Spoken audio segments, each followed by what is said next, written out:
So every once in a while, I'll come across a product that I feel like you shouldn't waste your money on, or maybe you just want to skip this one, wait for the next version. Well, unfortunately, I feel like this new Galaxy A03s is just one of those special devices that I'm gonna tell people do not buy. But I'm just giving you my experience with this new Galaxy device and let you ultimately decide if you should buy this phone or not. Unfortunately, this one's sort of like the Galaxy A12 where it's only 2.4 gigahertz Wi-Fi. Obviously, you want the 5 gigahertz Wi-Fi. It's just gonna be so much faster. It's got a 6.5 inch HD plus display, 720 by 1600 resolution, and this one's an LCD display, not AMOLED. Triple camera setup. You've got a 13 megapixel main camera, 2 megapixel macro lens, and then a 2 megapixel depth sensor. Then it has a 5 megapixel front facing camera, 5,000 milliamp hour battery. This is the dual SIM GSM unlocked version, global version. You can choose black, blue, or the one I'm showing in this video is the red version. You can also pick between 32 gigabytes of storage or 64 gigabytes. You can also use a micro SD card up to 1 terabyte. Depending on which version you get, you're gonna get 3 gigabytes or 4 gigabytes of RAM.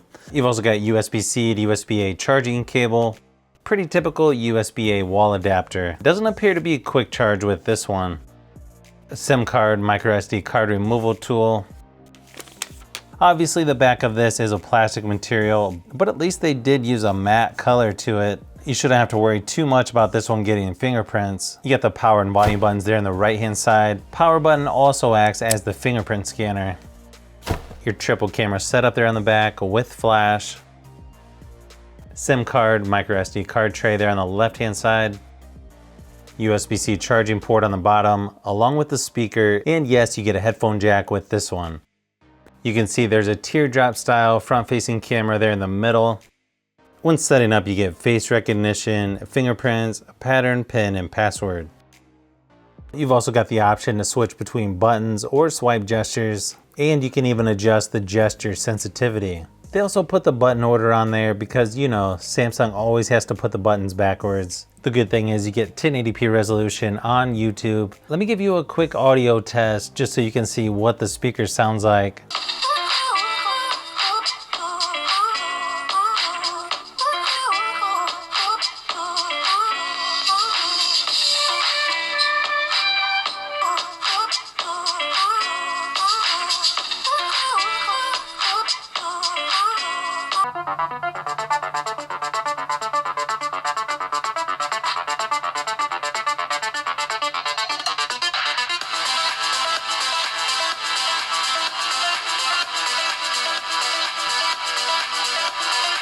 Okay, so it's not horrible as far as sound goes, especially since you've only got one speaker on the bottom. Software-wise, it's going to be very similar to other Galaxy phones out there. Swipe left of the home screen, you're going to get the Google News feed. Things are going to load pretty slow on this phone. So I've already downloaded some games and a couple extra apps on here. And as you can see, 32 gigabytes is definitely not going to be enough. Luckily, you can delete some of those pre-installed apps.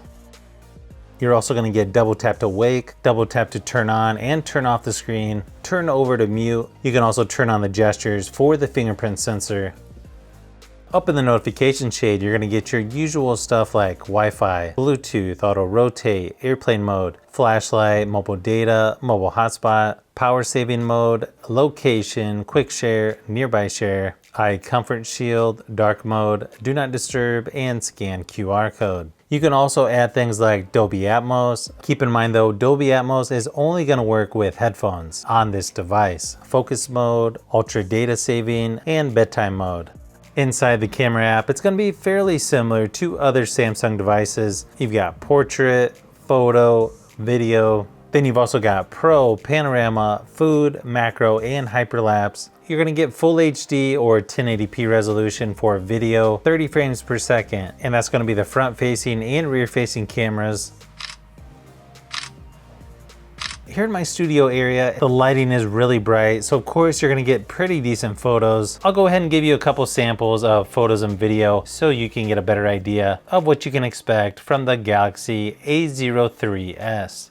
when it comes to the camera quality, it's definitely not going to be the best. This is not going to be my first choice when I want to take a photo of anything, especially in low light situations. These samples I'm showing you here are actually some of the best samples that I've got. But again, I'll leave it up to you on whether you think this phone is worth it.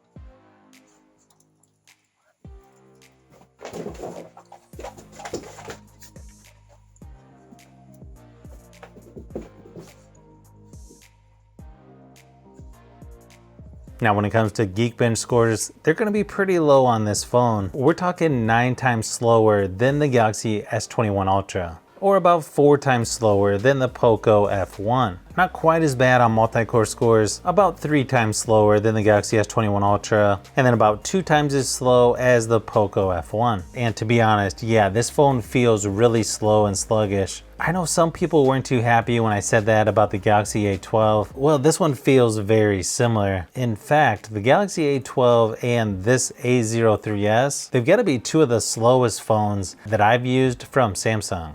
Okay, surprisingly, even though this phone is pretty sluggish, feels kind of slow just moving around the software, I'm actually shocked it can play Asphalt 9 and PUBG Mobile without too many problems. Sure, the graphics are going to load pretty slow. It's not going to be the prettiest, but overall it actually did pretty decent. So that's probably one of the few times where I can actually say this phone is not the worst at something. So hopefully this video gave you a little closer look at the Galaxy A03s and why I don't think you should spend your money on this one. There's just too many other good options out there, even some of them from Samsung, that either you just got to pay a little bit more or it's from another company. Again, in my opinion, I feel like the Galaxy A03s and the Galaxy A12 are probably 2 of the slowest phones that I've ever used, and I probably would not recommend either one. So if you've made it this far into the video, you may want to say thanks by subscribing, and don't forget to give a thumbs up if this video was helpful. This is Brian from Fishbee Productions. Thanks for watching, and I'll see you on the next one.